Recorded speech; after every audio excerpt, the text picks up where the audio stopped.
Issues in Pakistan याच्यामध्ये काय काय आलं रे,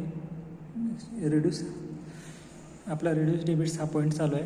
ठीक आहे, मगाशीचा पॉईंट झाल्यावर आता हा आपला रिड्यूस डेबिट्सचा पॉईंट चालू झाला आहे. रिड्यूस डेबिट्स म्हणजे काय रे, तर लोक जी आहेत, ठीक आहे, ती काय करतात रे, इलेक्ट्रिसिटी यूज करतात आणि त्याचं लाईट बिल भरत नाही. मग त्यावेळेला तो सगळा भार कुणावर पडतो, तर गव्हर्नमेंटवर पडतो. ठीक आहे, गव्हर्नमेंटवर पडतो किंवा जी काय म्हणतात त्याला डिस्ट्रीब्युशन कंपनी तुम्हाला इलेक्ट्रिसिटी प्रोव्हाइड करते त्याच्यावर पडतो. ठीक आहे, मग ते कशात जातात, ते तोट्यामध्ये जातात, कारण की जर तुम्ही लाईट बिल भरला नाही तर त्यावेळेला काय केलं जातं रे, रिड्यूस डेबिट्स म्हणजे जर अशा लोकांच्यावर पोलीस केस केली जाते आणि त्यांचं इलेक्ट्रिसिटी जी सप्लाय आहे त्यांच्या घराला किंवा ऑफिसला किंवा इंडस्ट्रीला जी दिली जाते ती काय केली जाते, ती कट केली जाते. ठीक आहे, तर इश्यूज इन पाकिस्तान हा आपल्याला शिकवण्यासाठी पॉईंटच आहे सिलेबसला. तर काय झालेलं आहे पाकिस्तानमध्ये, for recovery of unpaid bills power theft action taken was raise in power rates. This resulted in more financial losses. म्हणजे भरपूर लोक अशी होती की जी बिल पे करत नव्हती किंवा पॉवर जी होती इलेक्ट्रिसिटी ती चोरत होती. ठीक आहे, त्यामुळं काय झालं, जे युनिट्सचे रेट्स होते ते वाढले. ठीक आहे, युनिट्सचे रेट्स वाढले आणि ह्याच्यामुळं काय झालं, भरपूर फायनान्शियल लॉसेस पण झाले. परत दुसरा पॉईंट काय आपल्याला म्हणजे इश्यूज इन पाकिस्तानमध्ये, तर situation was causing a financial crisis to water and power development authority. म्हणजे ह्या सिच्युएशनमुळं फायनान्शियल क्रायसिस झाली कशाला, तर वॉटर अँड पॉवर डेव्हलपमेंट अथॉरिटीला. त्याचं शॉर्ट फॉर्म आहे WPDA याला.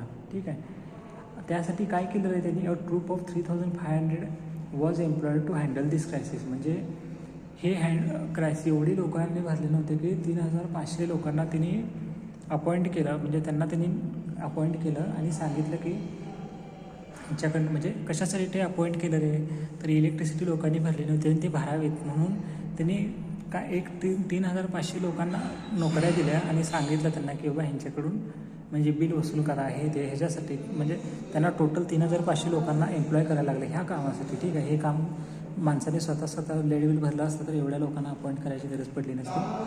ठीक आहे, ह्याच्यातला पुढचा पॉईंट काय आला रे, this troop was instructed to identify and arrest the people behind power theft. म्हणजे ह्या ट्रूपला सांगितलं की तुम्ही आयडेंटिफाय करा आणि अशी लोकं जी पॉवर चोरतात त्यांना तुम्ही अरेस्ट करा.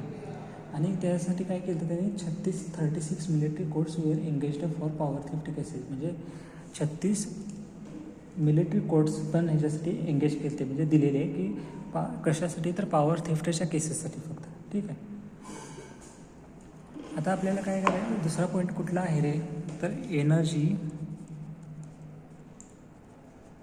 Audit schemes. ठीक आहे, तर एनर्जी ऑडिट स्कीममध्ये काय केलं जातं, जे बिग इंडस्ट्रीज किंवा ज्या युटिलिटीज आहेत त्यांना काय सांगितलं जातं की तुम्ही एनर्जी ऑडिट तुम्ही करा आणि आयडेंटिफाय करा की कुठल्या एरियामध्ये जास्त लॉसेस होतात आणि ते लॉसेस तुम्ही कसे कमी करू शकता. ठीक आहे, आणि जे लोक असं करतील, ठीक आहे, जे म्हणजे असे इंडस्ट्रीज किंवा युटिलिटीज असं करतील तर त्यांना चांगलं त्यांनी हे देतात, अवॉर्ड दिला जातो. ठीक आहे, म्हणजे जे transmission and distribution losses prescribed लिमिट्समध्ये ठेवण्यासाठी जी लोकं मदत करतात. ठीक आहे, तर त्यांना चांगला अवॉर्ड पण दिला जातो. Assessments of a whole system considering the transmission and distribution losses depends upon the calculation of the sample size. ठीक आहे, तर पूर्ण सिस्टीमचे ट्रान्समिशन अँड डिस्ट्रीब्युशन जे लॉसेस आहेत ते डिपेंड कशावर असतात, तर कॅल्क्युलेशन ऑफ सॅम्पल साईज. म्हणजे एखाद्या सॅम्पल साईजचं पहिला कॅल्क्युलेशन केलं जातं. ठीक आहे, for a realistic and quick estimate of the losses proper size of the sample system chosen is an important factor. म्हणजे कुठली पण गोष्ट तुम्हाला करायची आहे तर त्यासाठी पहिला काय करायला लागणार, एक तुम्हाला सॅम्पल काढायला लागणार की बा असं आहे आणि एवढं त्याला लोड दिला, एवढं व्होल्टेज असतं, एवढं तर तुम्हाला असं आउटपुट मिळणार आहे. ठीक आहे, असं तुम्हाला काय तर पहिला सॅम्पल करायला लागणार आहे. तर आपल्याला एक इस्टिमेट करायला लागणार आहे. पहिल्यांदा सॅम्पल इस्टिमेट करायला लागणार आहे आणि त्यावर for a realistic and quick estimate of the losses proper size and sample system should be chosen is an important factor. म्हणजे इंडस्ट्रीजमध्ये तुम्ही काय काय एनर्जी ऑडिट स्कीम वापरायच्या आणि कसे तुम्ही कुठल्या एरियामध्ये लॉसेस होतात ते कसं बघायचं आहे आणि ते रिड्यूस करण्यासाठी काय तुम्ही करू शकता हे पहिला तुम्ही सॅम्पल करून बघायचं आहे आणि त्याच्यानंतर मग ह्या गोष्टी केलेल्या कधी पण चांगल्या असतात. ठीक आहे. ह्यामुळे हे पॉईंट आपले कवर होतात एनर्जी ऑडिट स्कीम्समध्ये. आता 7वा काय झालं रे, तर डिस्ट्रीब्युशन सिस्टीम मॅपिंग. ठीक आहे. आता डिस्ट्रीब्युशन सिस्टीम मॅपिंग म्हणजे काय रे, म्हणजे डिस्ट्रीब्युशन सिस्टीमला आपण प्रॉपरली काय केलं पाहिजे, म्हणजे मॅप. आता मॅप काय करतो रे, इथून इथंपर्यंत जाण्यासाठी जे आपल्याला वाट आहे ते दाखवत असतो. मॅपिंग म्हणजे काय रे, तर डिस्ट्रीब्युशन सिस्टीममधले जे सगळे कंडक्टर्स आहेत, जे पॅरामीटर्स आहेत, कंडक्टर साईज व्यवस्थित आहे का, लाईन लेंथ जे आहेत, म्हणजे जे काही त्याच्यामध्ये आहेत. ठीक आहे. म्हणजे डिस्ट्रीब्युशन सिस्टीममध्ये ते आपण प्रॉपरली काय करायचं, व्यवस्थित आहेत का बघायचं. ठीक आहे. आणि आपण त्याला त्या गोष्टींना म्हणजे कंडक्टर्स असतील, ठीक आहे, ज्या लाईन्स असतील, जे फीडर्स असतील, ठीक आहे, असे जे काही असतील आपल्यामध्ये इलेक्ट्रिसिटीमध्ये जे इक्विपमेंट्स आपण यूज करतो डिस्ट्रीब्युशन सिस्टीममध्ये, तर ते सगळे पॅरामीटर्स जे आहेत आपले रेजिस्टन्स, इंडक्टन्स, कॅपॅसिटन्स, जे काही आपण करतो. ठीक आहे. तर आपण त्यांना चांगलं इम्प्रूव्ह आणि स्ट्रेंथनिंग करण्यासाठी आपण काय काय करू शकतो हे आपण बघायचं आणि त्याचे लॉंग टर्म प्लॅन्स आपण व्यवस्थित बनवायचे. ठीक आहे. आता लॉंग टर्म प्लॅनमध्ये काय काय येतं रे, तर डाटा ऑफ एक्झिस्टिंग लोड. ठीक आहे. पहिला पॉईंट येतो डाटा ऑफ एक्झिस्टिंग लोड्स, म्हणजे आता आपला जो एक्झिस्टिंग लोड आहे तो किती आहे. ठीक आहे. आणि किती आहे आणि कसा आहे ते सगळं बघायचं. परत त्याची ऑपरेटिंग कंडिशन कशी आहे ती बघायच्या. काय म्हणजे ऑपरेटिंग कंडिशन आत्ताची कशी आहे ती बघायची आपल्याला आणि पुढं काय करता येईल हे बघायचं आपल्याला. फोरकास्टेड फ्युचर लोड्स म्हणजे काय रे, forecasted future loads, forecasted future loads. ठीक आहे. ह्याच्यामध्ये काय काय येते रे फोरकास्टेड फ्युचर लोड्समध्ये, तर आत्ता आपल्याला समजा काय म्हणतो त्याला, आत्ता आपल्याला समजा जेवढी इलेक्ट्रिसिटी लागते तेवढी 20 वर्षांना लागणार आहे का, तर त्यापेक्षा फ्युचरमध्ये आपल्याला 20 वर्षांना पॉप्युलेशन आणि जरा वाटणार आहे. आता जसं मी बघितला तर माझ्या अंदाजानुसार म्हणजे करेक्टच आहे ते, तर 2010ला जेवढी पॉप्युलेशन होती तेवढी 2020मध्ये आहे काय रे, नाही आहे. तर जेवढी 2010ला होती त्याच्यापेक्षा भरपूर जास्त 2020मध्ये झाली. मग जर 2020मध्ये भरपूर झाल्या तर 2030मध्ये भरपूर होणार आहे. त्याच्या आता 2020पेक्षा 2040मध्ये भरपूरच होणार आहे. कमी व्हायला लागले काय पॉप्युलेशन, नाही बाबा. आपण किंवा इंडिया तुमच्या गावात असं झाले काय, आता एक 20 वर्षापूर्वी 10,000 माणसं होती आणि आता फक्त 2,000च माणसं आहेत. नाही, कमीत कमी तिथं 15,000 ते 16,000 माणसं झाली असतील. म्हणजे असं थोडा नाही थोडा त्याच्यामध्ये वाढीव सुद्धा पण कमी काही झालेलं नाही. ठीक आहे. तर ह्याच्यासाठी आपण जर लोक वाढत असेल तर आपल्याला जो लोड आहे इलेक्ट्रिसिटीवर तो पण जास्त येणार आहे. कारण की जे वरचे 5-6 हजार लोक असतील तर त्यांच्यासाठी पण काही ट्यूब्स लागणार आहे, त्यांच्यासाठी पण काही फॅन लागणार आहे, त्यांच्यासाठी फ्रीज लागणार आहेत, जे काही इलेक्ट्रॉनिक इक्विपमेंट आहेत ते त्यांच्यासाठी पण लागणार आहेत. त्यामुळे जो लोड वाढणार आहे तो इलेक्ट्रिसिटीसाठी लागणार आहे. तो फ्युचर लोड आपण काय करायचं, इस्टिमेट करायचं आणि त्याच्यानुसार डिस्ट्रीब्युशन सिस्टीमचं मॅपिंग करायचं. म्हणजे आपण काय करायचं रे, ते आपण डिस्ट्रीब्युशन सिस्टीम मॅप करायची, म्हणजे किती लागेल हे आपण बघायचं. This various measures can minimise non technical losses, encourage energy conservation and significantly increase revenues. ठीक आहे. मग ह्याच्यामुळे काय होणार आहे, नॉन टेक्निकल जर तुम्ही असं इस्टिमेट केला आणि थोडंफार प्लॅनिंग, असं होतं आहे का रे, तुम्ही काय प्लॅनिंग करत नाही अभ्यासाचं आणि डायरेक्ट परीक्षेला गेला आहे तर तुम्हाला काय मिळणार आहे, 0 मिळणार आहे. ठीक आहे. तुम्ही जर असं काहीतरी केला की बाबा आज मी ह्याचा अभ्यास करणार आहे, त्याच्यानंतर मी ह्याचा एवढा अभ्यास करणार आहे, ह्या विषयाचा असा अभ्यास करणार आहे, हा विषय मला सोपा वाटतो तरी पण मी ह्याचं एकदा रिव्हिजन करणार आहे आणि त्यानंतर हे 2 चॅप्टर आहेत ते अवघड वाटतात त्याचा पण व्यवस्थित अभ्यास करणार, असं काहीतरी तुम्ही प्लॅनिंग केलेलं असतं आणि मग जाऊन तुम्ही एक्झामला ज्यावेळेला जाता त्यावेळेला तुम्हाला चांगले मार्क पडतात इथं. ठीक आहे. तर तुमचा रिझल्ट आहे तो चांगला येतो. तर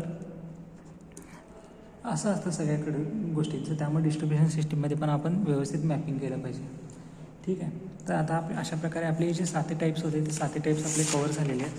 तर आता आपण दुसरे पॉईंट बघणार आहे आपण. तर दुसरा पॉईंट कुठला आहे, energy conservation equipment, maximum demand controller, KVAR controller, automatic power factor controller, APFC. ठीक आहे. तर energy conservation equipment in transmission and distribution system, त्याच्यामध्ये पहिला कुठला येतो रे, तर त्यामध्ये पहिला येतो मॅक्झिमम डिमांड कंट्रोलर. ठीक आहे, पहिला हा येतो. आणि दुसरा येतो ॲटोमॅटिक पॉवर फॅक्टर कंट्रोलर. ठीक आहे, त्याचा शॉर्ट फॉर्म आहे APFC. ठीक आहे, त्याच्यामध्ये पहिला आहे A आणि B 2 आहेत.